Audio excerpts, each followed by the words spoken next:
ஆடும் வரிவேல் அணி சேவல் என பாடும் பணியே பணியாய் அருள்வாய். தேடும் கயமா முகனை செருவில் சாடும் தனி யானை சகோதரன். திருச்சிற்றம்பலம். சக்கரவர்த்தி தவராச யோகி எனும் மிக்க திருமூலனருள் மேவுநாள் என்னாலும். திருச்சிற்றம்பலம். அண்டசராசரங்களுக்கெல்லாம் அதிபதியாக விளங்கக்கூடிய முருகப்பெருமானுடைய ஒப்பற்ற கருணையினாலே திருமூலர் அருளி செய்த திருமந்திரத்திலே முதல் தந்திரத்திலே இரண்டாவது பகுதியாக விளங்கக்கூடிய வேத சிறப்பு, மூன்றாவது பகுதியாக விளங்கக்கூடிய ஆகம சிறப்பு என்கிற இரண்டு தலைப்புகளை பற்றியும் சிந்திப்பதற்கு திருவருள் கூட்டியிருக்கு. வேதம் என்பது பொது, ஆகமம் என்பது சிறப்பு. சைவ சித்தாந்தத்தினுடைய அடிப்படைகள் ஆகமங்களை, சிவாகமங்களை தழுவி நிற்கின்ற உண்மைகள். வேதங்களாகட்டும் ஆகமங்களாகட்டும் அவைகளெல்லாம் இறைவனால் அருளி செய்யப்பெற்றவை என்பதிலே நமக்கு எந்தவிதமான மாறுபாடான கருத்தும் கிடையாது. வேதத்திலே பொதுவான கருத்துக்கள் சொல்லப்பெற்றிருக்கும்.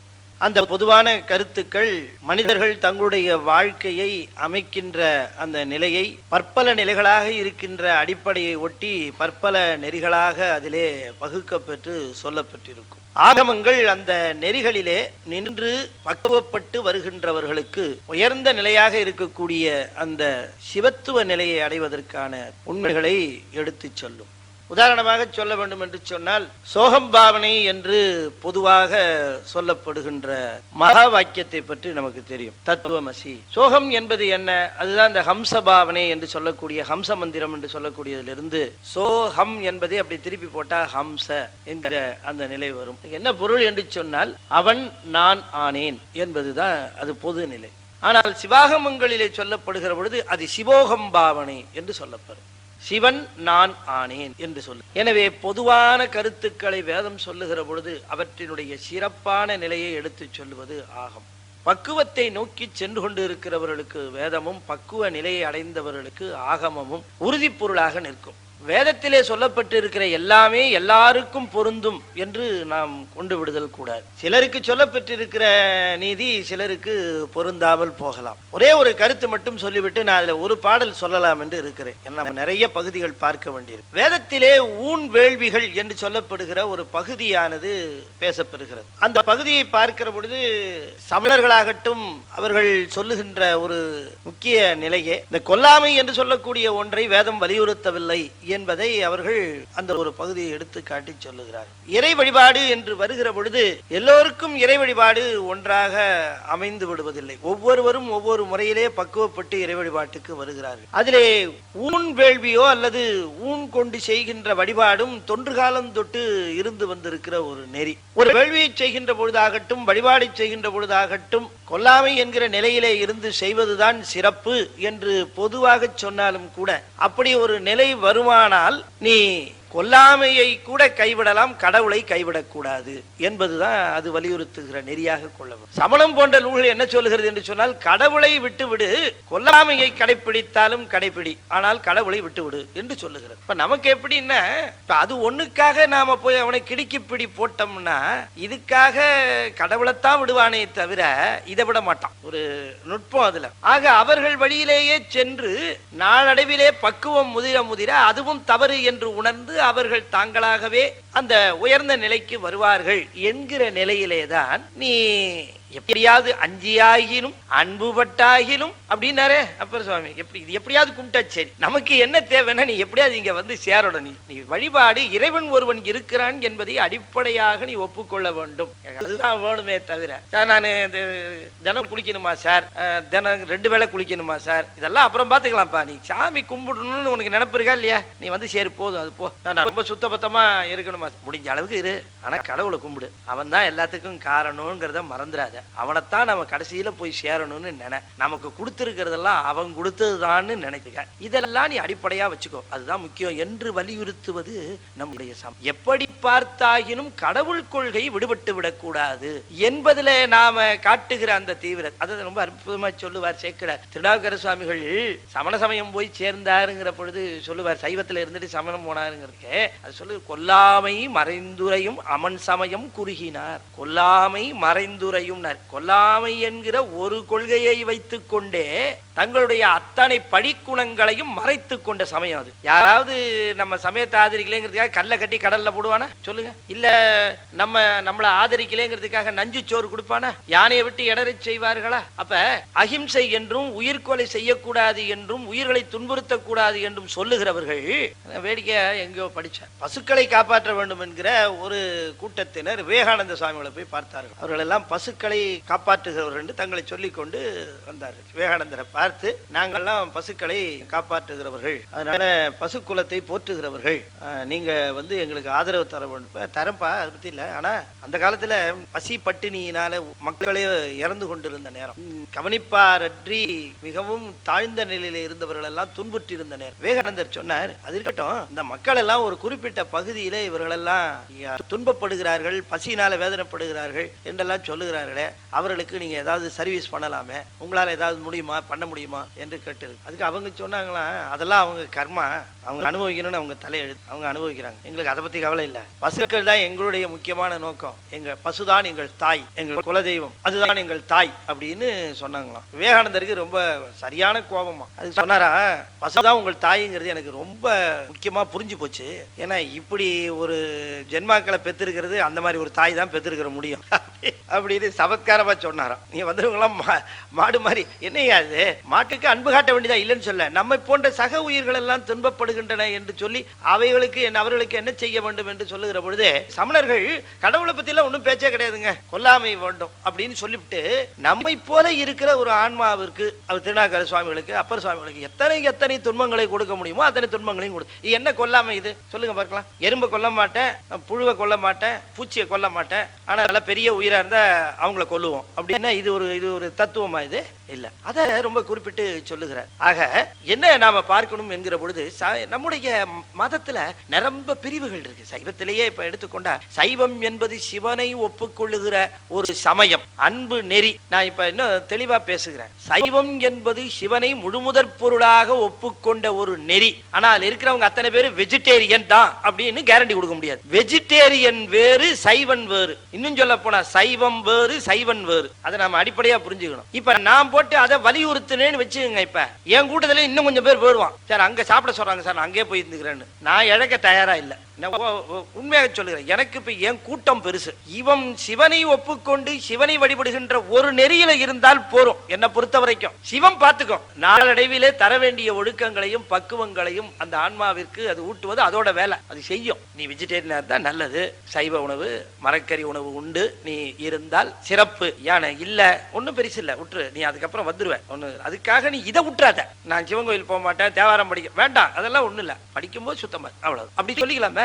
இது ஒரு நுட்பம். இதுல நாம எதுவும் we are not losing anything. இதுல காம்ப்ரமைஸே கிடையாது. என்ன காரணம் என்று சொன்னால், பற்பல பிரிவுகளோடு இருக்கக்கூடிய பறந்து விரிந்து கிடக்கிற சமயம் இது. ஆனா அதுக்காக அதுதான் சிறப்பு. சுத்தமாக மரக்கறி உண்டு சுத்த சைவமாக இருப்பதுதான் சிறப்பு. அதுல சந்தேகத்துக்கே இடம் இல்லை, அதுல எந்த விதமான சந்தேகத்துக்கு இடம் இல்லை. ஆனாலும் கூட ஒரு சிலர், நாங்க அப்படி இருக்கிறோமே, எங்களால முடியலையே, நாங்க என்ன பண்ணுவோம், என்கிட்டயே சில பேர் கேட்டிருக்கேன். என்ன பர்சனலா பார்த்து என்கிட்ட ஆத்மார்த்தமா பேசுகிறவர்கள் உண்டு. 1-2 பேர் என்கிட்ட வருத்தமா தான் இருக்கு, கஷ்டமா தான் ஐயா இருக்கு, விட முடியல, அதனால நாங்க தேவாரம் பாடக்கூடாது ஐயா அப்படிலாங்க. கவலைப்படாதீங்க, நீங்க வருந்துறீங்க இல்லையா, அது தவறு. அது தவறுன்னு நாம ஏன் உணர்றோம்னா, நல்ல நாட்கள்ல அதை தவிர்க்கிறோம், திருமணத்துல தவிர்க்கிறோம், நல்ல நாட்கள்ல தவிர்க்கிறோம். அப்ப தவிர்க்கப்பட வேண்டிய ஒன்றுங்கிறத நாம ஓரளவு புரிஞ்சுட்டு இருக்கோமா இல்லையா? சரி, அது அப்புறம் கொஞ்சம் கொஞ்சமா அதை நம்ம தவிர்த்துருவோம். அதுக்காக நான் திருமந்திரம் படிக்கலாமா, தேவாரம் படிக்கலாமா அப்படிங்கிற ஐயமே வேணாம். நீ உங்களுக்காகத்தான் திருமந்திரம் தேவாரம் எல்லாம் ஞானசம்பந்தர் நமக்காக தான் பாடியிருக்காரு, எல்லாருக்காகவும் பாடியிருக்காரு, அதுல சந்தேகத்துக்கு இடம் இல்லை. ஞானிகள் நமக்காகத்தான் அருள்களை செய்திருக்கிறார்கள். குறை இருப்பதற்காக நாம கவலைப்பட வேண்டிய அவசியம் இல்லை. குறை இருக்கிறதே மனம் வருந்துனா போதும். உண்மையாக மனம் வருந்துவோம், ஆனால் குறைகள் நிச்சயமாக அவைகள் இறைவனால் தீர்த்து வைக்கும். பொன்னும் மெய்ப்பொருளும் தருவானை, போகமும் திருவும் புணர்ப்பானை, பின்னையன் பிழையை பொறுப்பானை, பிழையலாம் தவிர பணிப்பானை, இன்ன தன்மையனென்றறி ஒன்னா எம்மானை, எளிவந்த பிரானை, அன்னம் வைகும் வயற்பழனத்து அணி ஆரூரானே மறக்கலும் ஆமே மறக்கலும் ஆமே பின்ன என் பிழையை பொறுப்பானே பிழையலாம் தவிர பணிப்பானே தானே சொல்லியிருக்க. பிழை இருக்கு, அதை மன்னிப்பான். மன்னிக்கிறது மட்டுமல்ல, நாம் அதுக்கு வருந்துறோம்னு தெரிஞ்சா அந்த பிழை மீண்டும் வராதபடி அதை தவிர்ப்பான். நமக்கு அதான படியிருக்கார். பின்ன என் பிழையை பொறுப்பானே பிழையலாம் தவிர பணிப்பானே. பிழை செய்வது நம்முடைய இயல்பு. அதுக்காக நாம இறைவனிடம் சென்று, சுவாமி நான் பிழை பண்ணிவிட்டேன், பிழை நிகழ்ந்துருச்சு, நீ தள்ளினா நான் எங்க போவேன், என்னால முடியல, நீ தான் அதை பார்த்து சரி பண்ணும் என்று தாயிடமே சென்று சேய் ஒட்டுவது போல சிவத்திடமே சென்று நாம் ஒட்டணும். விடக்கூடாது. எதுக்கு விடணும்? அவரை கெட்டியமா பிடிக்கணும். சிக்கன பிடித்தேன் எங்கெழுந்தருளுவது ஏ புறம் புறம் திரிந்த செல்வமே சிவபெருமானே. புறம் திரிந்தாராம். எதுக்கு? திருத்தறதுக்கு. நான் எங்க குழந்தைக்கு தாய் சாதம் விட்டுனா அது ஒரு இடத்துல இருக்காது, எல்லா இடமும் ஓடும். கண்ணான்னு இவ சோத்தை எடுத்துக்கிட்டு பின்னாலேயே ஓடுவான். அது போல நான் இந்த உலகத்துல அங்கேயும் இங்குமா தெரிஞ்சேன், நீ ஏன் பின்னாலேயே வந்தல்லவா எனக்கு அருள் அமுதம் ஊட்டினாயின்னு கேட்கிறேன். புறம் புறம் திரிந்த. என்ன அற்புதமா சொல்லுகிறார் மணிவாசன். சிவத்தை ஒரு தடவை நாம வந்துட்டு, சுவாமி நீ என்ன பாத்துக்கணும்னு போயிட்டா போதும், அவர் கூடவே வந்துட்டு இருப்பார். நீங்க மறந்துடுவீங்க அவரை, அவர் மறக்க மாட்டார். ஆக வேதம் என்பது இறைவனால் பொது நெறியாக உலகினருக்கு தரப்பெற்றது. அது என்ன சொல்லுதுன்னு ஒரு பாட்டுல சொல்லுகிறார். திருநெறியாவது சித்து அசித்து இன்றி பெருநெறியாய பிரான் தன்னை குரு நெறியாம் சிவமா நெறி கூடும் ஒரு நெறி ஒன்றாக வேதாந்தம் போதுமே.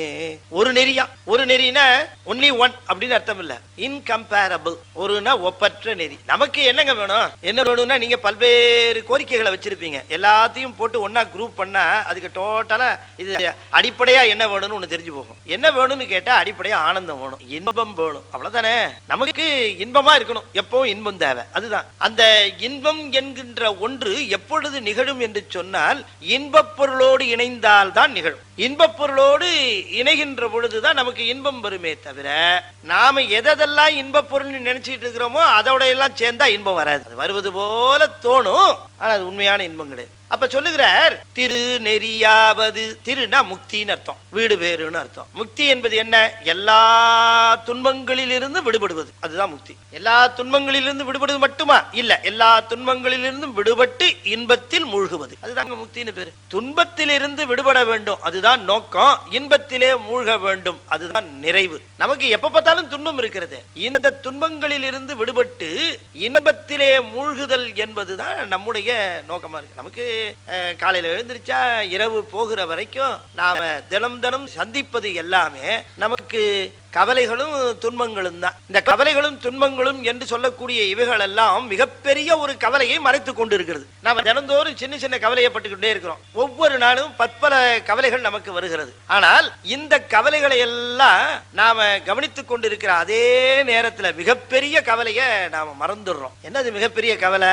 ஒரு நாள் இந்த உலகை விட்டு நீங்க போகிறோம் என்கிற கவலை, மரணம். அதை பத்தி கவலைப்படுறதுக்கு நமக்கு நேரம் இல்லை. நமக்கு ஏன் அதுக்கு நேரம் இல்லைன்னா, அன்னன்னைக்கு பிரச்சனை நிறைய இருக்கு. அந்தந்த பிரச்சனையை அன்னன்னைக்கு பார்க்கிறதுக்கு சரியா இருக்கிறதுனால மிகப்பெரிய பிரச்சனையாக இருக்கக்கூடிய மரணம் என்று சொல்லக்கூடிய அத நமக்கு அது நினைவுக்கு வரதே இல்லை. இன்னும் சொல்ல போனா சில பேருக்கு அப்படி ஒண்ணு இருக்கானே சந்தேகமா இருக்கு. நமக்கு கிடையாது சார், அது பக்கத்து வீடு வரைக்கும் வரும் சார், நமக்கெல்லாம் அது கிடையாது அப்படின்னு ரொம்ப பேர் நம்பிட்டு இருக்காங்க. எல்லாருக்கும் வரும் அது. நான் முன்னையே சொன்னேன், அதாவது பட்னத்தார் சொன்னார், ஒருத்தன் ரொம்ப மெலிவானா இருந்தானா, ரொம்ப வீக் ஃபெலோ, ரொம்ப மெலிவை உடையவனாக ஒருவன் இருந்தான். அவன்கிட்ட ஒரு கல்லை கொடுத்து எரிப்பா மேல, அவன் மேல எரிஞ்சானா. அப்புறமா ஒருத்தர் ரொம்ப ஸ்ட்ராங் ஃபெலோ, அவனை கூப்பிட்டாங்களா, அவன் கையில ஒரு கல்லை கொடுத்தாங்களா, எரிப்பா அந்த கல்லை மேலனா, அவனும் மேல எரிஞ்சானா. இவன் ரொம்ப வீக்கா இருக்கிற, ரொம்ப உடல் இழைப்பாக இருக்கிற ஒருவன் கல்லை எரிஞ்சா, உடல் திடகாத்திரமாக இருக்கக்கூடிய வலியவனாக இருக்கிற ஒருவனும் கல்லை எறிந்தான். இருவரும் கல்லை மேலே எறிந்தார்கள். எந்த கல்லு கீழே வரும் அப்படின்னு கேட்டா என்ன பதில் சொல்றது? எந்த கல்லு கீழே வரும்? என்னங்க ரெண்டுமே வந்துருமா? ஆடாடா, நான் என்ன நினைச்சேன், இந்த வலிமையா எரிஞ்சானே கல்லு அது வராது, இந்த மெதுவா எரிஞ்சானே அவனுதான் வரும்னு நினைச்சேன். ரெண்டுமே வந்துருமா? அது போல இந்த உடம்பை மிக மிக கவனமாக, மிக மிக ஆரோக்கியமாக, அதுக்கு தேவையான பொருள்களையும் ஊட்டத்தையும் கொடுத்து அதை காப்பாற்றினாலும் சரி, அதை ஒண்ணுமே கண்டுக்காம விட்டாலும் சரி, ரெண்டு பேரும் ஒரு நாள் இங்க இருந்து டிக்கெட் வாங்கித்தான் ஆகணும் அப்படின்னு சொல்றாரு பட்டினத்தார். வல்லான் ஒருவன் வலிந்து எரியினும் மாற்று வாட்டா ஒருவன் வாளா எரியினும், சும்மா எரிஞ்சாலும் கல்லு கீழத்தானே வரும். அதுபோல மண்ணிலே தோன்றியவர்கள் மறைவது என்பது தவிர்க்க முடியாத ஒன்று. அதுக்கு நாம என்ன பண்ண போறோம்? நாம இங்கிருந்து ஒரு நாள் விடை பெற வேண்டி இருக்குமே, அதுக்கு நமக்கு நேரம் இல்லாமல் போய்விட்டது. காரணம் என்னன்னா, அன்றாடம் இருக்கக்கூடிய சில பிரச்சனைகளை, அந்தந்த நிலைகளை நாம் கவனிப்பதற்கே நேரம் இல்லாமல் போவதனாலே மிகப்பெரியதாக இருக்கக்கூடிய அந்த மரணம் என்று சொல்லக்கூடிய ஒன்றை நமக்கு நினைப்பதற்கு நேரம் இல்லை. ஆனால் ஞானிகள் என்ன சொல்லுகிறார்கள்? அன்னன்னைக்கு இருக்கிற பிரச்சனையை தூர போடு, கடைசியில வருது பாத்தியா, அந்த பிரச்சனைக்கு நினைத்து பாரு, அதற்காக நீ ஆயத்தம் செய்வாயே. ஆனால் என்ன நிகழும்னா, அன்னன்னைக்கு நடக்கிற பிரச்சனைகளுக்கு தானா தீர்வு வந்துடும். அது நம்ப முடியாத மாதிரி இருக்கு. உண்மையிலே அதுதான். யார் ஒருவர் தன்னுடைய வாழ்நாளுடைய நிறைவை நினைத்து பார்த்து அதற்கான ஆயத்தங்களை செய்ய ஆரம்பிக்கின்றாரோ, நான் ஒரு சின்ன ஒரு உதாரணம் சொன்னா உங்களுக்கு புரியும். நான் ஒரு சமயம் கோயம்புத்தூர்ல சொற்பொழிவு, அங்க எனக்கு ஞாயிற்றுக்கிழமைக்கு சொற்பொழிவு. என்னுடைய நண்பர் அங்க இருந்தார். அவர் என்ன பண்ணார், ஞாயிற்றுக்கிழமை சொற்பொழிவு, நீங்க சனிக்கிழமையே வந்துருங்களேன், நீங்க ஒரு நாள் இங்க இருந்தீங்கன்னா நாம ஏதாவது பேசிட்டு இருக்கலாம், அப்புறம் ஞாயிற்றுக்கிழமைக்கு இருக்கலாம் அப்படின்னு அவர் அழைச்சார். சரி, நான் வெள்ளிக்கிழமை நைட்டே கிளம்புனேன். வெள்ளிக்கிழமை இரவு இங்க இருந்து கோயம்புத்தூருக்கு பஸ்ல கிளம்பி போனேன். கிளம்பி போய் அவரு சனிக்கிழமை காலையிலேயே என்னை கோயம்புத்தூர் பஸ் ஸ்டாண்ட்ல என்ன ரிசீவ் பண்றதா அவர் வாக்குறுதி கொடுத்திருந்தார். சரின்னு சொல்லிட்டு நானும் கிளம்புனா விழுப்புரத்துக்கிட்ட ஒரு ஏதோ ப்ராப்ளம், அது டிராபிக் ஜாம் ஆயிடுச்சு. டிராபிக் ஜாம் ஆனா வண்டி நிக்குது, அது பாட்டுக்கு கிலோமீட்டர் கணக்குல இரவு முழுவதும் அங்கேயே நிக்குது, நட்ட நடு காட்டுல நிக்குது. தண்ணி குடிக்கலான்னு கூட பக்கத்துல எங்கேயும் ஒண்ணும் கிடையாது. விடிஞ்சும் போச்சு.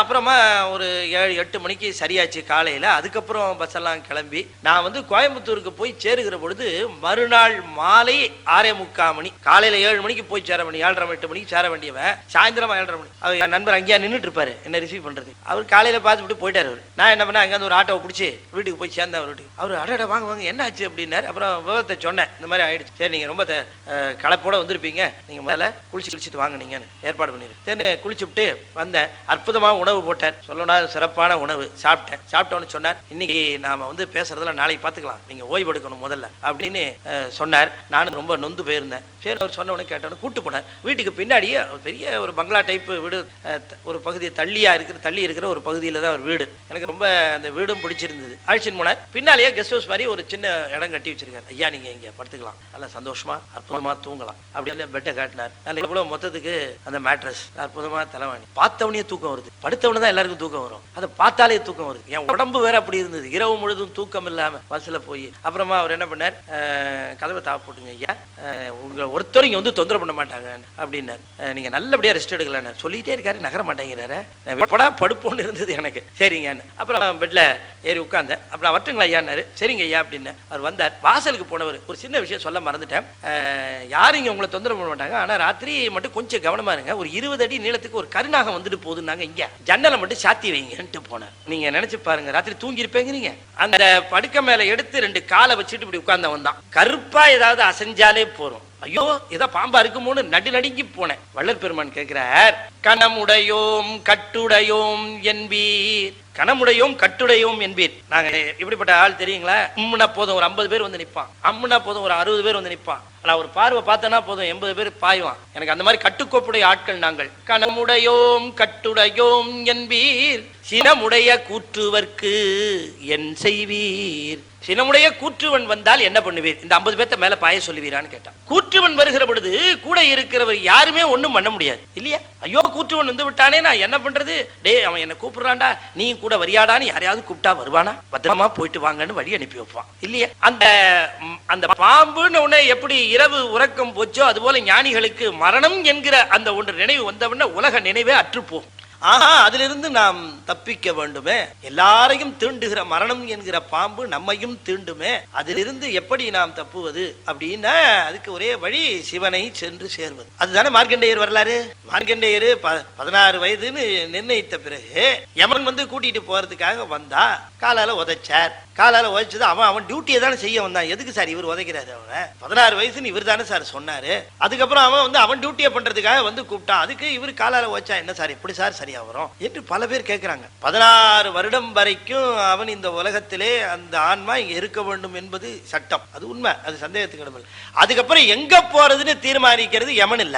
யமனுக்கு ஸ்லிப்பு போகும். 16 வருஷம் இனி இந்த பூமியில இருக்க வேண்டிய கடப்பாடு என்று சொன்னால் 16 வருஷம் கழிச்சு அவன் யமலோகம் போறானா சிவலோகம் போறானாங்கிறது இறைவனால் தீர்மானிக்கப்படுகின்ற ஒன்று. நம்முடைய வாழ்வினுடைய நிலையிலே எந்த அளவுக்கு பக்குவம் வந்திருக்கிறோங்கிறத பொறுத்து தான் மீண்டும் மீண்டும் பிறப்புகள் அமைகின்றன. பக்குவத்தை நோக்கி செல்லுகின்ற பொழுது இந்த ஆன்மா இன்னும் கொஞ்சம் பக்குவப்படணும், இன்னும் கொஞ்சம் பிறப்பு தேவைப்படுகிறது அப்படின்னா தான் அங்க யமலோகத்துக்கு போகும். அவன் கூட்டிட்டு போவான், அடுத்த பிறப்புக்கு வருமே தவிர போதும் இது இனிமே பக்குவப்பட்டுருச்சு, இனிமே இங்க வந்து கத்துக்க வேண்டியது எதுவும் இல்ல. அரியர்ஸ் இருக்கிறவன் தானே சார் திரும்பவும் போய் எக்ஸாம் எழுதணும், இல்லாதவன் எதுக்கு போகணும்? எல்லாம் கம்ப்ளீட்டா பாஸ் பண்ணவனையும் இழுத்துக்கிட்டு போனானா நீ அரியர்ஸ் எழுதணும்ட்டு அவனை உதைக்கணுமா வேணாமா? அதான் வச்சார். கொஞ்சம் எல்லை மீறி நடந்து கொண்டான் யமன். அங்கதான் இவன் அப்புறமா அதான் சட்டம் தெளிவாச்சு. அதுக்கப்புறம் தான் யமன் இப்ப ஒழுங்கா வந்து யாரெல்லாம் பிடிக்கிறது யாரை பிடிக்க கூடாதுங்கிற சட்டம் அப்புறம் தான் தெளிவாச்சு. இப்ப என்ன அப்படின்னா தத்துவங்களை கடக்கிற நிலை. இப்ப 24:7 இருக்கு பாருங்க, வித்யா தத்துவம் 7. அதுல இருக்கிற முதல் தத்துவமே காலம். காலம், நியதி, கலை, வித்தை, அராகம், மாயை, புருடன் சொல்லக்கூடிய 7 தத்துவங்கள் வித்யா தத்துவம்னு பேரு. அந்த வித்யா தத்துவத்தில் இருக்கிற ஒண்ணு காலம். நாம எல்லாம் காலத்துக்கு கட்டுப்பட்டவர்கள். யார் ஒருவர் காலங்கிற தத்துவத்தை தாண்டி சிவ தத்துவத்துக்குள்ளே நுழைகிறார்களோ அவர்களுக்கு காலத்தினாலே வரக்கூடிய கட்டுப்பாடு கிடையாது. அவ்வளவுதான். நாம தத்துவத்தை தாண்டுவதுதான் நம்முடைய அந்த நிலையை குறிப்பது. தத்துவத்தை தாண்டுவதுன்னா 24 தத்துவம் என்று சொல்லக்கூடிய நம்முடைய அடிப்படையாக இருக்கக்கூடிய அந்த 24 தத்துவங்களையும் தாண்டுதல் அப்படின்னு சொன்னா 24ஐயும் உணர்ந்து நீங்குதல்னு பொருள் எடுத்துக்கணும். 24 தத்துவம்னு கொடுத்திருக்காரு. 24ல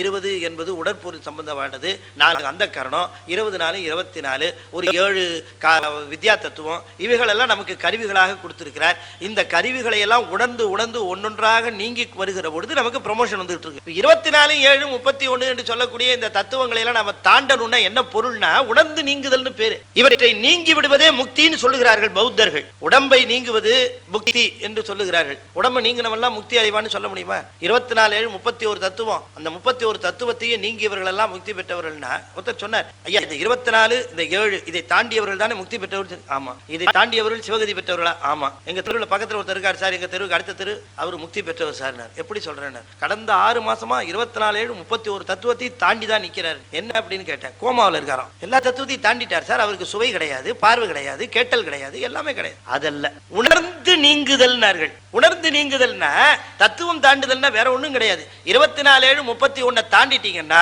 யமன் நம்ம கிட்டக்கு வரமாட்டாங்க. இந்த வாழ்விலேயே ரொம்ப தெளிவா தெரிஞ்சுங்க. உணர்ந்து நீங்குதல்னா என்னன்னு உதாரணத்துக்கு ஒண்ணு சொல்லுகிறேன். இப்ப 5 புலன்கள் இருக்கு. சுவை, ஒளி, ஊறு, ஓசை, நாற்றம். சுவை என்கிற ஒன்றை எடுத்துக்குவோம். முதல்ல நாச்சுவைன்னு ஒன்னு எடுத்து உதாரணத்துக்கு சொல்றேன். நாவிலே இருக்கக்கூடிய சுவை.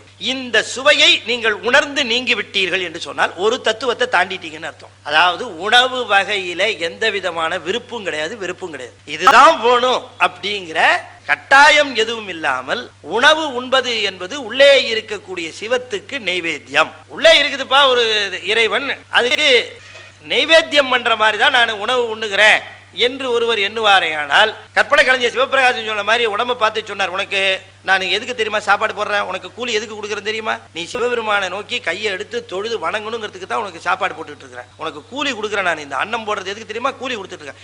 என்னைக்கு நீ அந்த இறைவனை வழிபடாம இருக்கிறியோ அன்னைக்கு இந்த கூலி கிடையாது உனக்கு அப்படின்னு அவர் சொல்றதை பார்த்தா நம்ம தினம் பட்டினி கிடக்கணும் போல இருக்கு. என்னைக்கெல்லாம் நீ வழிபடாம இருக்கிறியோ அன்னைக்கு உனக்கு கூலி கிடையாது என்று அன்னத்தை கூலியாக சொன்னார். ஏன்? இறைவனை வழிபாடு செய்வதற்காகத்தான் இந்த கூலியினர். சரி, இப்ப இந்த சுவை என்ற ஒன்றை வந்து நான் நீக்கிக்கிட்டேன். எனக்கு சுவை என்பது ஒண்ணு கிடையாது. எனக்கு குறிப்பா எதுவுமே கிடையாது. எது இருந்தாலும் என்ன கொடுத்தாலும் சாப்பிடுவேன், எதை கொடுத்தாலும் சாப்பிடுவேன். சுத்தமா இருக்கணும், அவ்வளவுதான். வேற ஒண்ணும் கிடையாது. அதை சாப்பிடும் விருப்பம் கிடையாது. இதுதான் சாப்பிடணும், அதான் சாப்பிடணும், விருப்பம் கிடையாது. இதுக்காக பெரிய கலாட்டாவே பண்ணுவான் சில பேர். மெனு எப்படி மாறிச்சுன்னு கேட்பான். சனிக்கிழமை மத்தியானம் இதுதானே சொல்லிட்டு போயிருந்தேன், நீ எப்படி மாத்துறேன்னு வீட்டையே 2 பண்ற ஆட்கள்லாம் உண்டு. சில பேர் உண்டு. நான் ஒருத்தட்ட சொன்னேன், எப்பொழுதும் உண்ணுகிற பொழுது உணவு உண்ணுகிற பொழுது திருநீலகண்டம்னு சொல்லி சாப்பிடணும். ஏன்னா உணவானதுல உணவுல இருக்கக்கூடிய எத்தனையோ விஷப்பொருட்கள் இருக்கும், எத்தனையோ வேண்டாது கூட இருக்கும். அவைகள் எல்லாம் நம் உடலை தீங்கு அடையாதவாறு காப்பாத்துறதுக்கு சிவபெருமானுடைய திருநீலகண்டத்தை சொல்லி சாப்பிட வேண்டும் ஒரு ஞானி சொன்னார். அதை சொன்னேன் ஒருத்தட்ட. திருநீலகண்டம், ஐயா நீங்க சொன்னீங்க வீட்டுல பெரிய ரகலையாயிடுச்சு சார். என்னன்னு? சம்சாரம் சமைச்சு கொண்டு வச்சுது, நான் திருநீலகண்டம் அப்படின்னு சொல்லி சாப்பிட்டேன். அது கேட்டுச்சு, ஏன் திருநீலகண்டம் சொல்றீங்க? இல்ல நஞ்சு பொருள் எங்க, நான் உங்களுக்கு நஞ்சு வைப்பேனா சாப்பாட்டுல? அட பாவி மனுஷா, 3 மணி நேரம் அடுப்புல வந்து உனக்கு சாப்பாடை கொண்டு வந்து வச்சா விஷம் சாப்பிடுற மாதிரியா அதை சாப்பிடுறேன். நாளையிலிருந்து ஹோட்டல்ல சாப்பிட்டுட்டு எனக்கு வாங்கிட்டு வாங்க. தகராறா போச்சு. அன்பர்களே, சுவை என்கிற ஒன்று இருக்கு பாருங்க. அந்த சுவையை நீங்கிட்டேன்னு வச்சுங்களேன், ஒரு தத்துவம் நீங்கியாச்சு. கேட்டல், கேட்கறதுங்கிறது ஒண்ணு, அது ரெண்டாவது. தேவாரம் சிவ சம்பந்தமான செய்திகளை தவிர நான் எதுவும் கேட்கறது இல்லைங்க அப்படின்னு ஒரு கொள்கை வச்சிருக்கோம்னு வச்சுக்கோமே. அதிகமா வேற எதுவும் கேட்டா தேவாரம் கேட்பேன், திருவாசகம் கேட்பேன், இல்ல சிவ சம்பந்தமா ஏதாவது செய்திகள் சொல்றாங்களா கேட்பேன். மித்தது நான் கேட்க அவ்வளவா ஆர்வம் இல்லைங்க அப்படின்னா ரெண்டாவது தத்துவத்தை தாண்டிட்டீங்கன்னு. இது விரும்பி செய்வது, உணர்ந்து நீங்குவதுன்னு பேரு. ஐயா, நான் வீட்டுல உட்கார்ந்து இருக்கிறேன், நான் எப்ப பார்த்தாலும் நான் தேவாரம் கேட்கணும், மற்றவங்க உடன்படணுமே. நான் ஒரு சொசைட்டில இருக்கிறேன், நான் எனக்கு மனைவி மக்கள் உண்டு, வீடு உண்டு. அங்க இருக்கிற பொழுது என்னுடைய விருப்பத்துக்கு மற்றவர்களை வற்புறுத்த முடியாது. நான் தேவாரம் கேட்கிறேன் எல்லாரும் கேளுங்கன்னு சொல்லி நான் அவங்களை வற்புறுத்த முடியாது. அப்ப உணர்ந்து நீங்குதல் என்பது மற்றவர்கள் தேவாரத்தை தவிர வேறு எந்த பாடல் போட்டாலும் உங்களுடைய செவியானது அதிலே சென்று பொருந்தாத நிலை. அது வருமானா அவங்க என்ன கேட்டு போறாங்க, நமக்கு என்ன வந்தது என்று நீங்கள் இருக்கும் பட்சத்துல அதுக்காக நீங்க சண்டை போட்டுக்கிட்டு அதை போடக்கூடாதுன்னு போராடக்கூடாது. என்ன கேட்டா நான் சொல்லுவேன், மற்றவர்கள் விருப்பத்துல நீங்கள் ஆக்கிரமிப்பு செய்துதான் உங்க பக்தியை காட்டணும்னு அவசியமே இல்லை. என்னைக்குமே ஆக்கிரமிப்பு செய்துதான் நம்முடைய பக்தியை காட்டணுங்கிற, அதுவும் நம்மை விட மெரியவர்கள்ட்ட அதை காட்டவே கூடாது. இன்னும் உதாரணமா சொல்லுகிற பொழுது கூட நான் சொல்லுவேன், ஒருத்தர் என்கிட்ட சொன்னாரு, நான் நம்புறேங்க, ஏன் என் மனைவி நம்புறதே இல்லை, இதனால எங்க 2 பேரும் தகராறு, இந்த தகராறே வரக்கூடாது, சிவனுக்கு இது பிடிக்காதுன்னு. நீ வீட்டுல எந்த காரணம் முன்னிட்டும் இதை முன்னிறுத்தி மனைவியோடு தகராறு பண்ணக்கூடாது, சண்டை போடக்கூடாது, அன்பாத்தான் பேசணும், அன்பாத்தான்.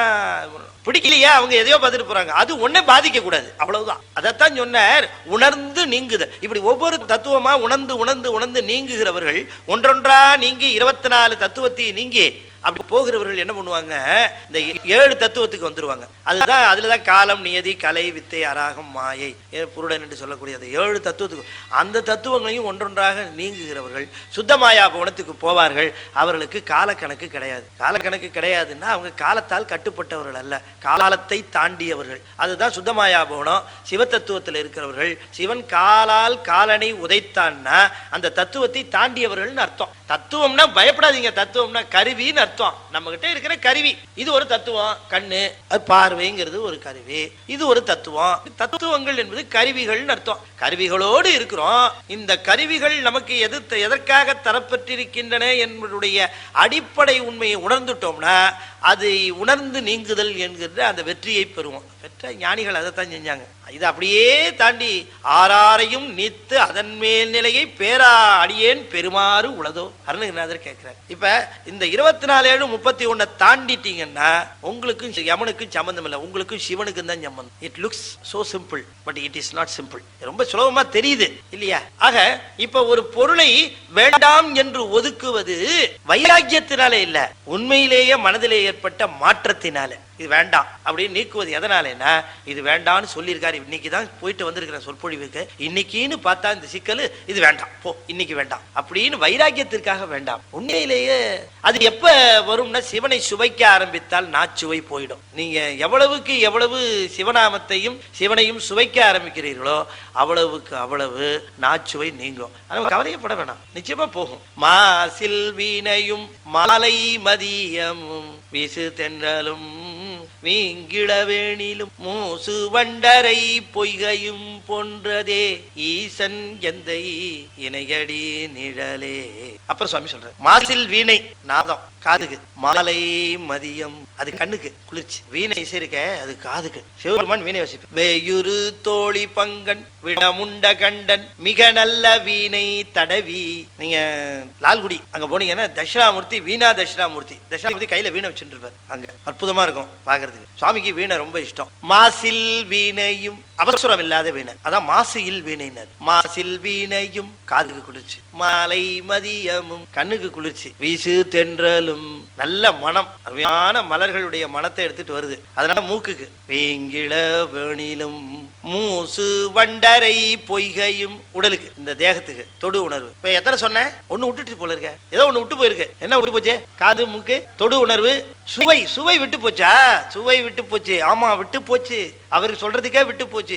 ஏன்னா அதை பத்தி தெரியாது சுவாமிக்கு, அவர் கடும் துறவி நாக்கல. அப்பர் சுவாமி எல்லா உதாரணத்தையும் சொன்னார், சாப்பாடு சமயம் சொல்ல வரும்போது சொல்ல தெரியல அவருக்கு. ஏன்னா கடும் துறவியாக விளங்கிய அப்பர் சுவாமிக்கு நாச்சுவை பத்தி தெரியவே தெரியாது. ஏன்னா இறைவனுடைய திருநாமத்தையே சொல்லி சொல்லி பழகி போன அந்த திருநாக்கிற்கு சுவைனா என்னன்னு தெரியல அவருக்கு. எல்லா சுவைகளையும் சொன்னார், நாச்சுவையை சொல்லல. அதுல எல்லா சுவையும் கூட ஓரளவு ஒத்துக்கலாம், நான் சுவைதான் இருக்கிறதுலே டேஞ்சர். வள்ளல் பெருமான் சொன்னார், மலை போல தவமுடையவனாக இருந்தாலும் நாவை அடக்க தெரியாமல் இருந்தால் அவனுடைய தவமெல்லாம் ஆற்றில் கரைத்த புலி போல போய்விடும்னர். அந்த நாக்கு சுவை இருக்கு பாருங்க, அதுதான் ரொம்ப டேஞ்சர். அதனாலதான் சொன்னாரு வள்ளுவர், யாக்காவாராயினும் நாக்காக்கன்னாரு. அது பேச்சுக்கு மட்டும் இல்ல, சுவைக்கும் சொன்னார். நாவை ஒழுங்கா காப்பாத்திக்கிட்டா பாதி வியாதியே இல்ல. பாதி என்ன, வேதம் என்ன சொல்லுகிறது என்றால் அதைத்தான் சொல்லுகிறார். திரு நெறியாவது சித்து அசித்து இன்றி. சித்து அசித்துன்னு ரெண்டா பிரிக்கிறார் இந்த உலகத்தை. உயிருள் பொருள்,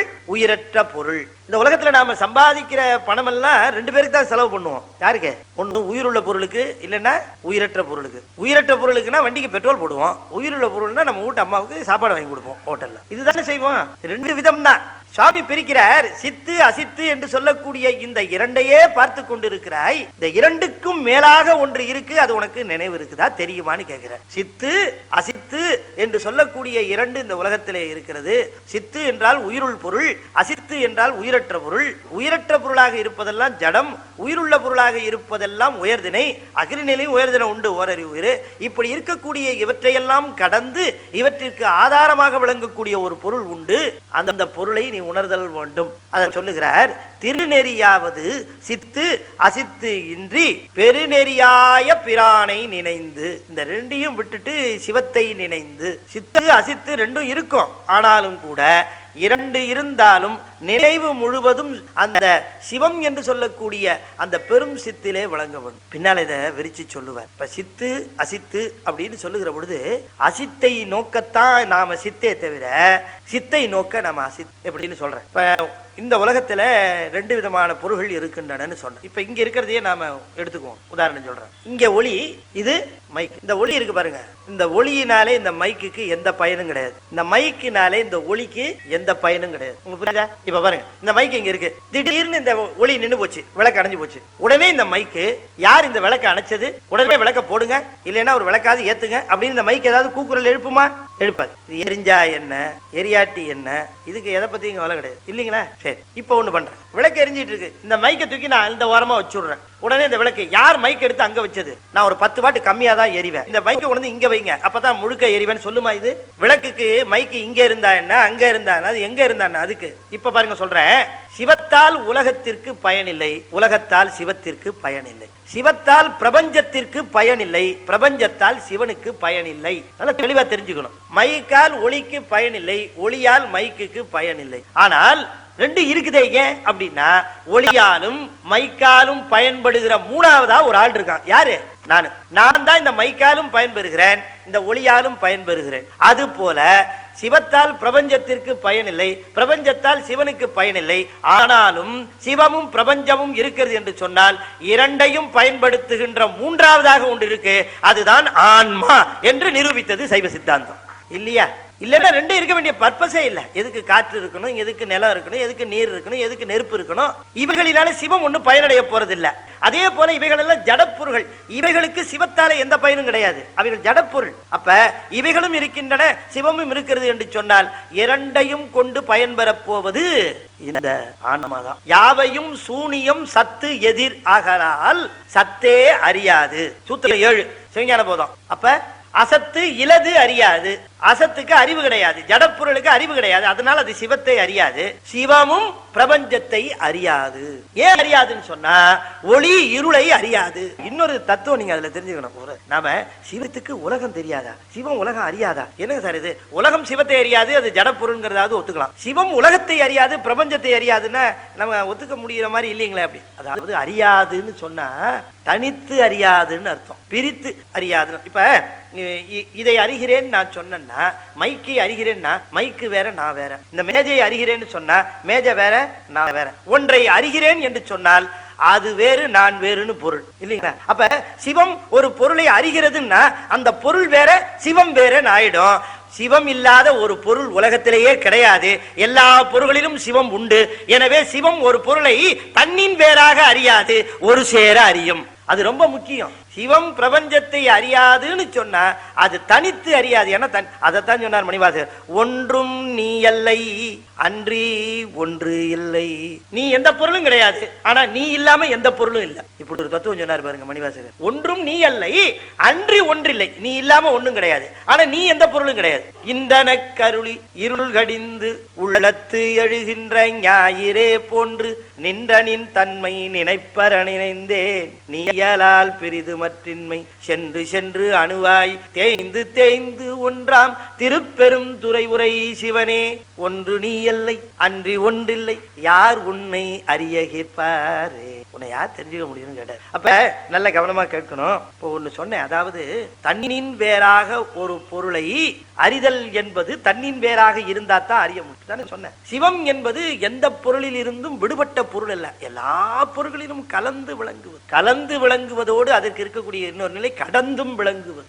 கலந்தும் கடந்தும் விளங்குவதனாலே அதுக்கு இருக்கிற நிலைக்கு பேரு வியாபகம்னு பேரு. அது ஒண்ணுதான் கலந்தும் கடந்தும் விளங்கு. கலந்தும் கடந்தும் விளங்குவதற்கு பிறகு பேரு வியாபகம்னு பேரு. வியாபக பொருளாக இருக்கிறது. ஆக இந்த திருநெறி என்று சொல்லுவது திருவை சேர்கின்ற நெறி. திரு என்பது முக்தி, முக்தியை சேர்கின்ற நெறி எதுன்னு கேட்டா உலகத்திலே இருக்கக்கூடிய சித்து பொருள் அசித்து பொருள் என்று சொல்லக்கூடிய அந்த பொருள்களை எல்லாம் நீ கடந்த ஒரு பொருள் உண்டு என்று நினைந்து அதோடு சென்று சேர்கின்ற நிலை இருக்கிறதே, அது ஒன்றுதான் நிலைத்த நிலை என்று வேதம் காட்டுகிறது. இப்ப பாருங்க அந்த பாட்டை, அந்த மந்திரத்தை சொல்லுகிறார். திருநெறியாவது சித்து அசித்து இன்றி பெருநெறியாய பிரானை நினைந்து. அதுதான் பெருநெறியினர். மித்த நெறிகள்ல சிறுநெறி. சிவனை சார்ந்து செல்லுகிற நெறி மட்டுமே பெருநெறி. நிறைய சிறுநெறிகள் உண்டு. சிறு தெய்வ வழிபாடுன்னே பேரு. சிறு தெய்வ வழிபாடுகள் எல்லாம் சிறுநெறிகள். சிவனை வணங்குவது மட்டுமே பெருநெறி. சிறுநெறிகள் எல்லாம் அந்த பெருநெறிகளுக்குள்ளே அடக்கம். அப்படி பெருநெறியாக இருக்கக்கூடிய சிவத்தை நினைந்து குரு நெறியாம் சிவமா நெறி கூடும். சைவ சித்தாந்தத்துல அடிப்படையா சொல்லப்படுவது என்னன்னு கேட்டா, சிவநெறியை கூடுவதற்கு குரு நெறி வரணும். குரு நெறியாம் சிவநெறி சிவமா நெறி கூடும். குரு நெறியாம் சிவமா நெறி கூடும். சிவமா நெறின்னு அதை பிரிக்க கூடாது, சிவம் ஆம் நெறின்னு அதை செய்யணும். சிவமா நெறின்னு சொல்லி சிவனுடைய மாநெறி பெரிய நெறின்னு சொல்லப்படாது. சிவம் ஆம் நெறி, சிவமாகவே ஆகின்ற நெறி. சித்தமலம் அறிவித்து சிவமாக்கி எனையாண்ட. அப்படி சிவமாக்கி இணையாண்டன்னு சொல்லுகிறாரு. அது சிவம் ஆம் நெறி. அது எப்படி வரும் சிவம் ஆம் நெறினா, சிவபிரானையே நினைந்து கொண்டு இருக்கிறோம் என்று சொன்னால் சித்தையும் அசித்தையும் நீக்கி சிவத்தையே நினைக்கின்ற நிலை வரும் என்று சொன்னால், அப்ப பக்குவம் நோக்கி இவனே நினைக்கிறான் என்பதற்காக குருவை அனுப்பிச்சு சுத்தம் பண்ண சொல்லுவார். இப்ப குரு எதுக்காக வரணும் அப்படின்னு கேட்டா, இப்போ முதலமைச்சர் ஒரு பகுதியை பார்வையிடணும்னு நினைக்கிறாருன்னு வச்சுக்குவோம். இந்த பகுதியை பார்வையிடலான்னு இருக்கிறேன் அப்படின்னு சொல்லிட்டாருன்னா உடனே என்ன ஆகும்னா, உடனே முதலமைச்சர் வராருன்னு அந்த பகுதி முழுவதும் என்ன ஆகும், தூய்மைப்பட ஆரம்பிச்சிடும். ரோடு இல்லைன்னா ரோடு போட்டு, பள்ளங்கள்லாம் இருந்ததுன்னா அதை நிரப்பி இதெல்லாம் சரி பண்ணி முதலமைச்சர் அந்த இடத்துல சுத்தம் பண்ண ஆரம்பிச்சிடும் இல்லையா. முதலமைச்சருக்கே எப்படின்னா, சிவம் வர்றதுன்னா அந்த இடத்த எப்படி சுத்தம் பண்ணணும், அதை சுத்தம் பண்றதுக்காக வருகிறவர் தான் குரு. அப்படிப்பட்ட குரு வந்து சரி பண்ணி சுத்தம் பண்ண உடனே சிவம் குடிகொள்ளும். அதை சொன்னார். குரு நெறியாம் சிவநெறினா குரு நெறியினாலே கூடக்கூடிய சிவநெறி. இதுதான் ஒரு இதுதான் இதுக்கு பேரு ஒரு நெறின்னு பேராம். குரு நெறியாம் சிவமா நெறி கூடும் ஒரு நெறி ஒன்றாக வேதாந்தம் ஓதுமே. இந்த ஒரு நெறியாக ஓதுகிறது வேதாந்தம். இதுதான் ஒரு நெறின்னு. இப்ப தோடுடைய செவியன் பாடினாரு திருஞான சம்பந்தர். திருக்கடை காப்பி என்ன பாடினாரு? அருமறை வல்ல அருமறை வல்ல முனி அகன் பொய்கை அலர்மேய பெருநெறிய பிரமாபுரம் மேவிய பெம்மான் இவன் தன்னை ஒரு நெறிய மனம் வைத்துணர் ஞான சம்பந்தன் உரை செய்த திருநெறிய தமிழ் வல்லவர் தொல்வினை தீர்தல் எளிதாமே.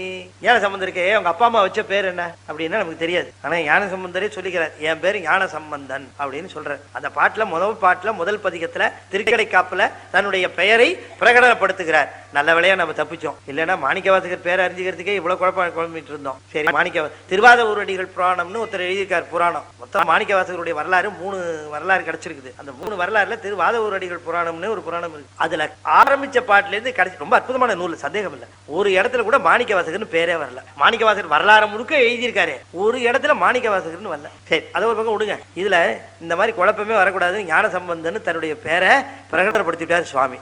ஒரு நெறிய மனம் வைத்துடன் ஞான சம்பந்தனர். இந்த ஒரு நெறின்னு சொன்னார் பார்த்தீங்களா, அந்த ஒரு நெறி என்னன்னா குரு நெறி. ஞானசம்பந்த பெருமான் சொல்லுகிறார், திருநெறி என்று சொல்லக்கூடிய திருநெறினாலே அது திருநெறிய தமிழ்னார். அது என்ன திருநெறிய தமிழ்னா, வீடு பேறு முக்தி பேராக சிவனுடைய திருவடியை வழங்கக்கூடிய நெறி, அது திருநெறிய தமிழ். அந்த தமிழ் திருநெறிய தமிழ், திருவை தரும் தமிழ். திருன்னா முக்தி பேருன்னு அர்த்தம். அப்ப திருநெறிய தமிழ்னா முக்தி பேரை அளிக்கக்கூடிய தமிழ். அது எப்படி தரும்னா ஒரு நெறிய தமிழ், ஒரு நெறிய மனம் வைத்துனர் ஞான சம்பந்தனர். அந்த ஒரு நெறியை அப்படிங்கிறது என்னங்கிறது சொல்லுகிறார். ஒரு நெறினா இப்ப புலன்களை எல்லாம் அடக்கி மனதை ஒருமுகப்படுத்துவது ஒரு நெறின்னு சொல்லக்கூடாது. தான் வேறு சிவம் வேறு இல்லை என்கிற ஒருமை நெறி அது சொல்றது. இப்ப நான் இல்ல சிவமாக சொல்லுகிறேன் அப்படின்னு பொருள். ஒரு நெறிய மனம் அப்படின்னு சொன்னா, நான் சொல்றேன் சிவன் சொல்றதுங்கிறது பிரிவெல்லாம் இல்லாதபடிக்கு நானும் சிவமும் ஒருமை நிலையிலே நின்று சொல்லப்படுகின்ற வார்த்தை அப்படின்னு அர்த்தம். ஞான சம்பந்தன். ஞான சம்பந்தன் என்ன அர்த்தம்? ஞானத்தோடு சம்பந்தம் உற்றவர் அப்படின்னு பொருள் சொன்னா தப்பு. ஞானத்தோடு சம்பந்தம் உற்றவர்னு பொருள் இல்லது. உயிர்களை எல்லாம் ஞானத்தோடு சம்பந்தப்படுத்துகிற குருன்னு அர்த்தம். ஞான சம்பந்தர்னா அவர் நம்மளை எல்லாம் கொண்டு வந்து அங்க சம்பந்தப்படுத்துறார். ஞானத்தோடு சம்பந்தப்படுத்துகிறவர், ஆன்மாக்களை ஞானத்தோடு சம்பந்தப்படுத்துகிறவர்னு அர்த்தம். அப்ப ஞான சம்பந்தருடைய பாடல்களாக இருக்கிற இவற்றையெல்லாம் நீங்கள் போற்றினீர்கள் என்று சொன்னால், குரு வருவார், குரு உங்களுக்கு ஞானம் தருவார், ஞானத்தினாலே உங்களுடைய தீங்கு நீங்கும். திருநெறிய தமிழ் வல்லவர் தொல்வினை தீர்தல் எளிதாமேன். இந்த திருநெறிங்கிறத அப்படியே எடுத்திருக்கார் திருமூலர்ல இருந்து ஞான சம்பந்தர். தானா வந்திருக்குது. ஞான சம்பந்தருக்கு காலத்தால் முற்பட்டவர் திருமூலர். இந்த திருநெறிங்கிறது அப்படியே திருமந்திரத்தில் இருக்கக்கூடிய அந்த வாசகம். திருநெறியாவது சித்து அசித்து இன்றி பெருநெறியாய பிரானை நினைந்து குருநெறியாம் சிவமா நெறி கூடும் ஒரு நெறி ஒன்றாக வேதாந்தம் கூறு. வேதம் சொல்லுவது அதுதான். எல்லாத்தையும் சொல்லிட்டு கடைசியில் சொல்லிச்சே வேதம் சொல்லுவது, வேதத்தினுடைய முடிவாக சொல்லுவது. நீ முடிவா போய் சேர வேண்டிய இடம் சிவனுடைய திருவடி. நீ எங்க வேணா போய்க்க, எந்த பக்கம் வேணா வந்துக்க, எங்கெல்லாம் சேர்ந்துக்க, ஆனால் நிறைவாக ஒரு பேரு வீடு பேரு என்பது சிவனுடைய திருவடிதான் ஆகும் என்று சொல்லுவது வேதாந்தம் என்றுதான் வேதாந்தம் சொல்லுகிறது என்று சொல்லுகிறார். அடுத்ததா ஆகம சிறப்பு என்கிற பகுதியிலேயும் நிரம்ப பாடல்கள் அருளி செய்திருக்கிறார். அதுல சொல்லி இருக்கிற ஒரு பாட்டு நாம பார்ப்போம். அவிழ்க்கின்றவாறும் அது கட்டுமாறும் சிமிழ்த்தலை பட்டு உயிர் போகின்றவாறும் தமிழ் சொல் வட சொல் எனும் இவை இரண்டும். ரொம்ப நுட்பமா சுவாமி சொன்னார். இப்ப நீங்க கவனிக்கணும். சுவாமி உள்ள அறிவுறுத்துகிறார், ஞானிகளுக்கு அறிவுறுத்துகிறார். ஞானிகள் நமக்கு பற்பல செய்திகளை எல்லாம் சொல்லுகிறார்கள். ஒருத்தர் தமிழ்ல சொல்றார், இன்னொருத்தர் வேற மொழியில சொல்லுகிறார், ஒன்னு வடமொழியில இருக்கு, இன்னொன்னு தமிழ்ல இருக்கு. நாம் எதை பின்பற்றுவது, இல்லை எது உயர்ந்தது எது தாழ்ந்தது, இந்த சர்ச்சைக்கே இடம் இல்லை. ஏன்னு கேட்டா இத ரொம்ப நுட்பமா இங்க உணரும் அவனை உணர்தலுமாமேனாரு. இந்த குறிப்பு இருக்கு பாருங்க, இந்த உணர்த்துதல் என்கிற குறிப்பு இருக்குதே, அது எங்க நிகழ்கிறது என்பதை பொறுத்து சீடனுடைய பக்குவம் உண்டு. இப்ப நமக்கு இப்போ ஒரு விஷயம் தெளிவாகிறது, ஒரு செய்தி சொல்லப்படுகிறதுன்னு சொன்னா, நமக்கும் அந்த குருவுக்கும் இருக்கக்கூடிய சீடனுக்கும் இருக்கக்கூடிய அந்த கான்டாக்ட், அந்த நிலை எப்படி, கொஞ்சம் பக்குவம் முதிர்ந்த பிறகு குருவுக்கும் சீடனுக்கும் இருக்கக்கூடிய அந்த நிலை கான்டாக்ட் அது எப்படி, இன்னும் கொஞ்சம் பக்குவம் வந்ததுக்கு அப்புறம் அவர்களுக்கு இருக்கக்கூடிய அந்த தொடர்பு நிலை எப்படி, இன்னும் கொஞ்சம் மேல போனா இந்த தொடர்பு நிலை எப்படி என்பதற்கு வேறுபாடு. இப்ப கடவுள் குருவாக இருந்து பக்குவமாக இருக்கிற ஆன்மாக்களுக்கு தெரிவிக்கிறார்னா, இப்ப நான் கிளாஸ்ல பாடம் நடத்துற மாதிரி நடத்த மாட்டார், அந்த மாதிரி கிடையாது. கல்லாலின் புடை அமர்ந்து நான் மறை ஆரங்க முதல் கற்ற கேள்வி வல்லார்கள் நால்வருக்கும் வாக்கிறந்த பூரணமாய் மறைக்கப்பாலாய் எல்லாமாய் அல்லதுமாய் இருந்ததனை இருந்தபடி இருந்து காட்டி சொல்லாமல் சொன்னவரை நினையாமல் நினைந்து பவத்தொடக்கை வெல்வாம். இப்ப அது சொல்லுகிறாருன்னு சொன்ன, அவரு கிளாஸ் நடத்துற விதம் வேற, அவர் டீச் பண்ற விதம் வேற, அவர் ப்ரீச் பண்ற விதம் வேற. நாம நடத்துற மாதிரியே சொல்லியிருப்பாரு நம்ம நினைக்க முடியாது. இன்னும் சொல்றேன் கேளுங்க. இப்ப நமக்கு ஞானம் எப்படி நிகழ்கிறது அப்படின்னு சொன்னா, அறிவுறுத்தல் எப்படி நிகழ்கிறது அப்படின்னு சொன்னா, எங்க ஆரம்பிக்குதுன்னு சொன்னா, மூலத்திலிருந்து மூலாதாரமாக இருக்கக்கூடிய அந்த இடத்துக்கு மேல ஆரம்பிக்கிற பொழுது அதுக்கு சூக்குமைன்னு பேரு. இந்த ஒலி வாயில வருகிறத வைகரி, அதுக்கு பேரு வைகரின்னு பேரு. அது தொண்டையிலே நிக்குமானால் அது சூக்கும வைகரி, வெளியில வந்தா தூல வைகரின்னு பேரு. துவங்குகிற பொழுது அடி, அந்த துவக்க நிலையில அதுக்கு சூக்குமை, அதுக்கு மேல்நிலை பைசந்தி, அதுக்கு மேல்நிலை மத்திமை, அதுக்கு மேல்நிலை வைகரி. வைகரியிலே ரெண்டு, தூல வைகரி சூக்கும வைகரி. என் காதுக்கு மட்டும் கேட்கிற மாதிரி பேசுனா அது சூக்கும வைகரி, எல்லார் காதுக்கும் கேட்கிற மாதிரி பேசுனா அது தூல வைகரி. இல்லையா? புரிஞ்சுதா உங்களுக்கு? சூக்குமை, பைசந்தி, மத்திமை, வைகரி. பேச்சு எங்க ஆரம்பிக்குதுன்னு கேட்டா சூக்குமையில ஆரம்பிக்குது, அது பைசந்தி ஆகுது, மத்திமை ஆகுது, அப்புறம் வைகரி ஆகுது. நான் பேசணும், பேசவும் செய்யணும், மற்றவங்களுக்கு கேட்கவும் கூடாது அப்படின்னு ஒரு பேச்சு இருக்கு இல்லையா? மாமியாரை திட்டவும் செய்யணும், காதுலயே விழுந்துடக்கூடாது. அப்படின்னா அது சூட்சும வைகரின்னு பேரு. சத்தம் மட்டும் வரும், ஆனா அவங்க காதுக்கு போய் சேராது. என்னவோ பேசுறா, என்ன பேசுறானே தெரிய மாட்டேங்குது. ஒன்னும் இல்ல, உங்களை பத்தி தான் பேசிட்டு இருந்தேன், நாளுக்கு நாள் இழைச்சிக்கிட்டே இருக்கிறீங்க அப்படின்னு சமாளிக்கிறதுக்கு வாய்ப்பு உண்டு. ஏன்னா அது சூக்கும வைகரியில சொன்னா. தூள வைகரின்னா சண்டை மும்முரமா ஆரம்பிச்சிருச்சுன்னு அர்த்தம். ஆமா, இப்ப இந்த மாதிரி இருக்கிற நிலையில நீங்க நல்லா பிறர் செவிக்கு கேட்குமாறு பேசுவது தூல வைகரி, தன் செவிக்கு மட்டுமே கேட்குமாறு பேசுவது சூக்கும வைகரி. இந்த வைகரிக்கு கீழே மத்திமை, அது இன்னும் கொஞ்சம் கீழ்நிலை, அதுக்கும் கீழே மத்திமைக்கு கீழே பைசந்தி. சூக்கும பைசந்தி மத்திமை. சூக்குமை என்கிற இடத்துல கிளம்புகிற பொழுது எண்ணங்கள் மட்டும்தான் இருக்குமே தவிர ஒலி வடிவு இருக்கு. இந்த கேப்சூல் மாதிரி வரும். அது டீ வருகிற பொழுது இந்த சூக்குமை என்கிற நிலையிலேயே அறிவுறுத்துவது சிவம். அவர்கள் எல்லாம் ஓதாது உணர்ந்தவர்கள். அவங்க வாய் விட்டு சொல்லணுங்கிறதுல அப்படி பார்ப்பாங்க. அப்படி பார்த்த உடனே என்ன சொல்ல வேண்டும் என்கிற கருத்து அவங்களுக்கு போய் சேர்ந்துருவது. ரொம்ப பக்குவிகளுக்கு சூக்குமையில நிகழும். அதை விட கொஞ்சம் பக்குவம் கம்மியா இருக்கிறவங்களுக்கு மத்திமையில நிகழும். அதை விட பக்குவம் குறைச்சலா இருக்கிறவங்களுக்கு பைசந்தில. இப்ப வைகரிக்கு போகணும்னா சொன்னாதான் தெரியும். இப்ப எனக்கெல்லாம் சொன்னாதான் தெரியும். சில பேர் பாருங்க, பார்த்தவனே அப்படி சொல்றதையே கூட சாமர்த்தியமா சொல்றதுன்னு இருக்கு. அந்த வீராகம் யாருன்னு ஒருத்தர் இருந்தார். அவரு சிறந்த புலவர், அற்புதமா பாடக்கூடியவர். அவரு கடல் கடந்து இலங்கைக்கு அழைச்சிருந்தார் அந்த ராஜா. அந்த ராஜா அவருடைய பாட்டெல்லாம் கேட்கணும்னு ரொம்ப ஆர்வம். கடல் கடந்து போயிருந்தார். கடல் கடந்து போன உடனே அங்க இருக்கிற புலவர்களுக்கு காய்ச்சல், புலமை காய்ச்சல்னு ஒண்ணு உண்டு, வைத்தறிச்சல்னு பேரு. அது எங்கேயோ கடல் கடந்து வந்து இவர் ராஜாவிட்ட பேருவாங்க. கண்ணு வேற இல்ல, 2 கண்ணும் கிடையாது. இந்த ஆளு வருது, ராஜாவை தட்டி விட்டான். அரசே, நீங்கள் மிகப்பெரிய நிலையில இருக்கிறவர்கள், நீங்கள் திருமாலுக்கு சமானம். குருடரை பார்த்தால் உங்களுக்கு தோஷம் வந்துடும், ஆனா நீங்க பார்க்க கூடாது. என்ன செய்யலாம்னு கேட்டான். ஐயோ, நான் பாட்டெல்லாம் கேட்கணும், ரொம்ப அற்புதமா பாட, நீ உங்களுக்கு அவருக்கு இடையில ஒரு திரை தொங்க விட்டுறலாம். எப்படி ஒரு திரை தொங்க விட்டுறலாம்? அவன் வைத்தறிச்சு அத்தோட தீர்ந்தா போதுன்னு நினைச்சான். சரி, இப்படி நடுவில் ஒரு திரையை, அவர் எப்பொழுதுமே தன்னுடைய ஆத்மாத்ம சீடனை அழிச்சுன்னு போவார். அந்த வீராமுறையர் சீடன் அப்படிப்பட்ட சீடன். அவர் அழிச்சுன்னு போவார். அழிச்சுன்னு போனாரு. இந்த திரை தொங்க விட்டுருந்தாங்க. இவரு மன்னர் வந்து உட்கார்ந்தார், இவரும் புலவரும் உட்கார்ந்தார். மன்னர் உட்கார்ந்த உடனே அறிவிப்பு நிகழ்ந்தது. மன்னர் வந்து விட்டார், அரசர் வந்து விட்டார் அப்படின்னாங்க. இவருக்கு மகிழ்ச்சி, அரசர் வந்து உட்கார்ந்துட்டாரு. மாணவனுக்கு பக்கத்து நடுவில் திரை போட்டிருக்கிறத பார்த்தான். ஆனா இவரு கண்ணு கிடையாது, தெரியாது. மாணவன் ஆசிரியருக்கு சொல்லி ஆகணும் இந்த சமாச்சாரத்தை. ஆனாலும் வாய் விட்டையும் சொல்ல முடியாது. உடனே சொன்னான், சிவசிதம்பரம் சிவசிதம்பரம் சிவசிதம்பரம் அப்படின்னா. என்னடா திடீர்னு சிதம்பரத்தை கும்பிடுறான் இவன் அப்படின்னு அந்த வீராகம் சிந்திக்க ஆரம்பிச்சார். திடீர்னு சிவசிதம்பரம்னு கும்பிட்டான். மாணவன் எப்போ சிதம்பரத்துல ஆரம்பிக்க மாட்டானே, திடீர்னு சிவசிதம்பரம் சொல்றானேன்னு ஒண்ணு பளிச்சு அடிச்சது. ஆகா, முன்னால திரை போட்டிருக்காங்கன்னு தெரிஞ்சு. ஏன்னா அங்கதானே சிவ ரகசியம் உண்டு, அங்கதானே திரை தொங்கு ரகசியத்துக்கு.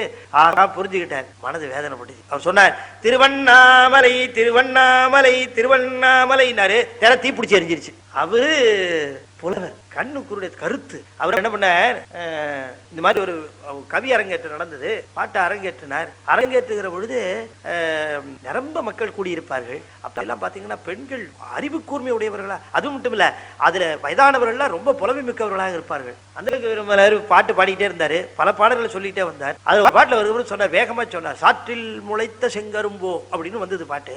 டக்குனு ஒரு கிழவி எழுந்திரிச்சு பிடிச்சிருச்சு. ஏப்பா, உனக்கு கண்ணுதான் குருடுன்னா அறிவுமா குருடா போச்சு, சாற்றுல செங்கரும்பு வருமா, அது நஞ்சை பயிராச்சே, புஞ்சையில எப்படி வரும் அப்படின்னு கேட்டுச்சு. டக்குன்னு பிடிச்சார், எங்கேயோ மிஸ் ஆயிருக்கேன். உடனே கண்ணு கிடையாது இல்லையா, மாணவனை பார்த்து சொன்னார், தம்பி ஐயா, காலை ஒடிச்சு கொம்ப நடுனர், காலை ஒடிச்சு கொம்ப நடுனர். மறு வினாடி பாடுறான் பையன், சேற்றில் முளைத்த செங்கரும்போ அப்படின்னு பாடினாவன். நம்ம ஊர் பையனா இருந்தா என்ன பண்ணிருப்பான், காலை ஒடிக்கிறதா, ஓ கேள்வி கேட்ட கிழவி காலை ஒடிக்க சொல்றாரு போல இருக்கு அப்படின்னு கம்ப தூக்கிட்டு போயிருப்பான். அவர் சொன்னார், சாற்றில் முளைத்த செங்கரும்போன்னு காலை ஒடினார். சாரணா பக்கத்துல ஒரு கால் இருக்குல்ல, சாற்றில் அப்படிங்கிறதுக்கு சா போட்டு கால் போடுறோம்ல, அந்த காலை ஒடினா காலை ஒடிச்சார். கொம்ப நடுனார், ரெட்டை கொம்பு போட்டான். ரெட்டை கொம்பு போட்டானு சாவுக்கு முன்னாடி கொம்பு போட்டானு சேனாச்சு. சாற்றில் என்பதை சேற்றில் மாத்திரான் அந்த பையன். இதெல்லாம் வாய் வார்த்தைகளினாலே ஏற்படக்கூடிய ஞானம். இந்த ஞானம் இது உணர்த்துதல். ஆனால் இது கூட கடை ஞானம்ங்கிறாங்க. வாய் வார்த்தையெல்லாம் கிடையாது, அப்படி பார்வையிலே பார்ப்பார் குரு, பார்த்தவனே புரிஞ்சுக்கணும், ஓஹோ இதுதான் நினைக்கிறார் அவர் அப்படின்னு. இது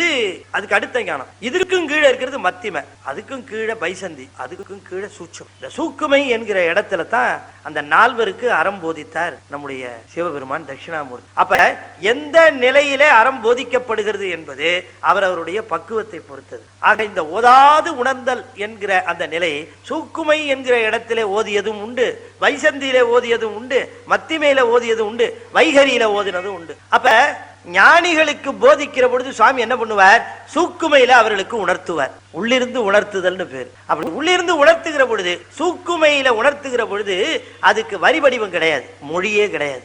அப்ப ஞானிகள் ஞானத்தை உணர்கிற பொழுது அவர்களுக்கு மொழி உணர்வு கிடையாது, அதை உணர்கிற பொழுது அவர்களுக்கு. ஆனால் அவற்றை சொல்லுகிற பொழுது எந்த மொழியிலே சொல்ல வேண்டும் என்பது அது வைகரிக்க வருகிற பொழுதுதான் அது உருப்பெறும். அது என்ன மொழியாக வடிவெடுக்கிறது, அங்கிருந்து கிளம்பி வருகிற பொழுது என்ன மொழியாக வடிவெடுக்கிறது.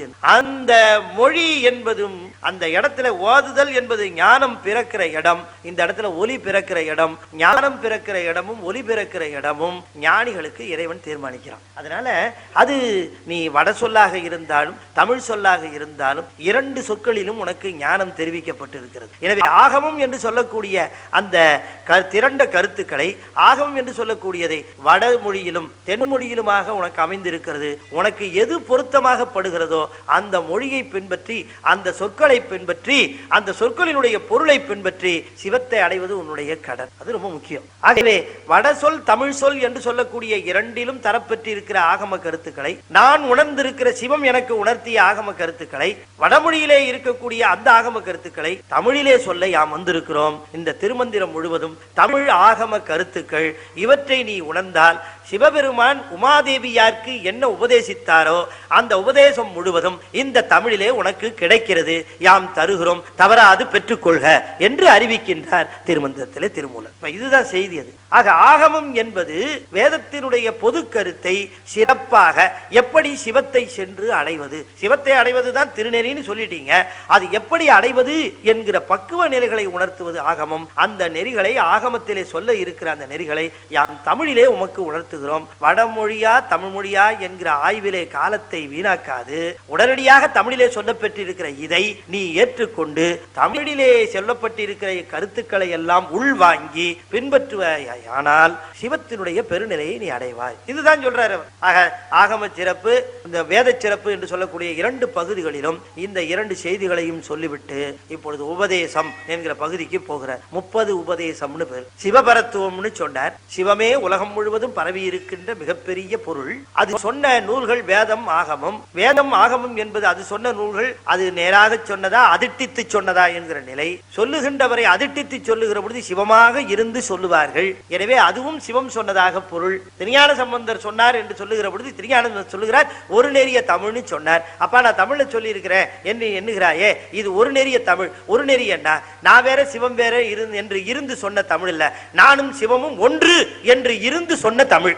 ஆக இது ஒரு நெறிய தமிழ். இது தெரிந்து கொண்டால் நீ திருநெறியை சென்று அடையலாம் அப்படின்னு சொல்லுகிறார். ஆக இந்த வேதம் ஆகமம் என்று சொல்லக்கூடிய இவற்றினுடைய திரண்ட கருத்துக்களை எல்லாம் நான் வருகின்ற இந்த 9 தந்திரங்களிலே நவ ஆகமங்களை நந்தியம்பெருமானிடமிருந்து நான் பெற்றேன். நவ ஆகமங்களையும் உங்களுக்கு சொல்லுகிறேன். ஆகமங்கள் 28, காமிகம் முதல் வாதளம் வரைக்கும் 48, 28 ஆகமங்கள் இருந்தாலும் 9 ஆகமங்கள் எனக்கு உபதேசமாக நந்தியம்பெருமான் செய்தார். அதை நான் 9 தந்திரங்களாக தந்திருக்கிறேன். 9 தந்திரங்கள் 28 ஆகமங்கள் இருந்து செய்திருக்கிறேன் என்பதனாலே 9 தான் சொல்லி இருக்க, மீதி 19 இல்லை என்று எண்ணிவிட வேண்டாம். 9 ஆகமங்கள்னா ஒரு ஆகமத்துல 28 ஆகமத்திலே என்ன இருக்கோ அது எல்லாமே ஒரு ஆகமத்துல இருக்கும். நீ நினைச்சிடக்கூடாது 9 பார்ட் நினைச்சிடக்கூடாது. ஒவ்வொரு ஆகமத்திலையும் 28 ஆகமத்துல என்ன இருக்கோ அதுதான் இருக்கும். அப்படி 9 ஆகமங்கள்லயும் இருக்கிற செய்திகள் 28 ஆகமங்கள்லயும் இருக்கிற செய்திகள் தான். எனவே அவற்றையே உமக்கு யாம் 9 தந்திரங்களாக தந்திருக்கிறோம். அந்த 9 தந்திரங்களிலே 28 ஆகமங்களுடைய அத்தனை கருத்துக்களும் உண்டு. எனவே 9 தந்திரங்களையும் தெரிந்தால் சிவாகமங்கள் அத்தனையும் உணர்ந்த நிலை உனக்கு வரும். 3000 பாட்டும் படிக்கணுமா சார், ரொம்ப ஜாஸ்தியா இருக்கும் போல இருக்க அப்படின்னு நீ ஃபீல் பண்றேன்னா உனக்காக ஒண்ணு செய்யறேன். உபதேசம் என்கிற ஒரு பகுதியை சொல்றேன். அதுல ஒரு 30 பாட்டி சொல்லுகிறேன். 30 போதுமா? 1:100, a great reduction. ரொம்ப பெரிய ரேஷியோ தான். 100க்கு ஒரு பாட்டா? நிஜமாவா? ஆமா.